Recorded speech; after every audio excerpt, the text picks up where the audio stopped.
चीज़ों को पहले ही समझा दिया गया था और वेदों में वे सूत्र रूप में लिखी गई।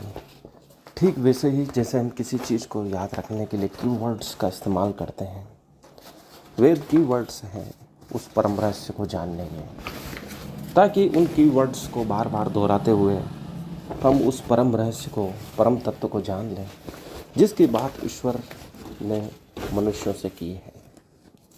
जब ब्रह्मा ने यह ज्ञान मनुष्यों को दिया तो उसे सूत्र रूप में संभालना आवश्यक हो गया, क्योंकि यह ज्ञान कभी भी विलुप्त हो सकता था।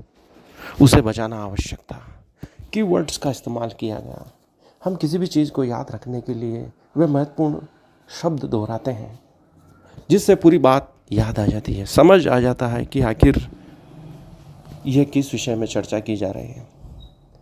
हम अंधकार से प्रकाश की ओर आ जाते हैं यदि हमें शब्द याद हो। भाषा का यही चमत्कार है।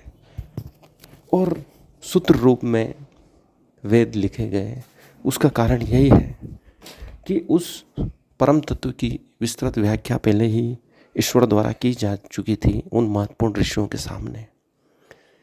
बस ऋषियों ने उसे याद रखने के लिए इन मंत्रों का स्वरूप दिया।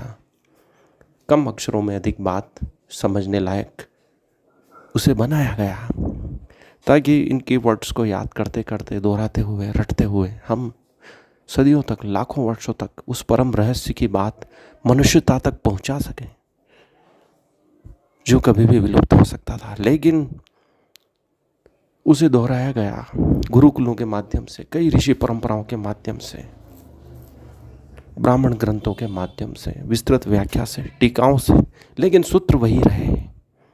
उनको आगे पीछे बोलने से भी उनका कोई अर्थ नहीं बदला। यही संस्कृत की महत्वपूर्ण विशेषता है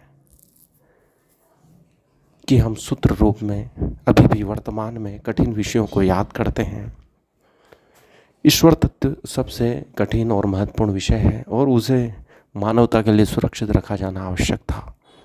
इसलिए उन्हें कम शब्दों में सूत्र रूप में लिखा गया, बार बार दोहराया गया। वह गलत न हो जाए इसलिए सामूहिक रूप से उनका वाचन किया गया, पठन पाठन किया गया, ऋषियों के सामने उसकी प्रस्तुति की गई, ताकि एक भी शब्द, एक भी मात्रा, एक भी लय, ताल, सुर सामवेद के अनुसार गलत रूप से मनुष्यता में भविष्य की पीढ़ी तक न पहुँचे। वही सही स्वरूप जो आदिकाल से चला आ रहा है, लाखों वर्ष पूर्व, वही वर्तमान तक सुरक्षित रहे। इसलिए बार बार गुरु परंपरा में वेदों को पठन पाठन और दोहराव की स्थिति में लाया गया, ताकि मनुष्य यह जान सके कि ज्ञान की परम ऊंचाइयों को सदियों पहले ही प्राप्त कर लिया गया है। वर्तमान में उसे आगे बढ़ाने के लिए इन सूत्रों का उपयोग किया जा सकता है, किया जाना चाहिए, किया जाता रहेगा। इसलिए इस परंपरा को अक्षुण्ण रखा गया।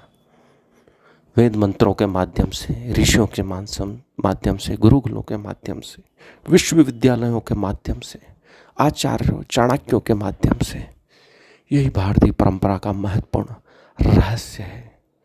इसलिए हर चीज़ को सूत्र रूप में सुरक्षित रखिए, दोहराइए, बार बार रिवीजन कीजिए, मनन कीजिए, कीवर्ड्स में उससे बदलिए, ताकि हमारे महत्वपूर्ण सूत्र सुरक्षित रहें, हम नई खोजों को नए आयाम दे सकें, इस ऋषि परंपरा के द्वारा हमारे चिंतन को विस्तृत कर सकें, नई नई खोजें कर सकें, वहीं न रुके रहें, ब्रह्मांड में अनंत रहस्य है उसका जानने का प्रयास कर सकें।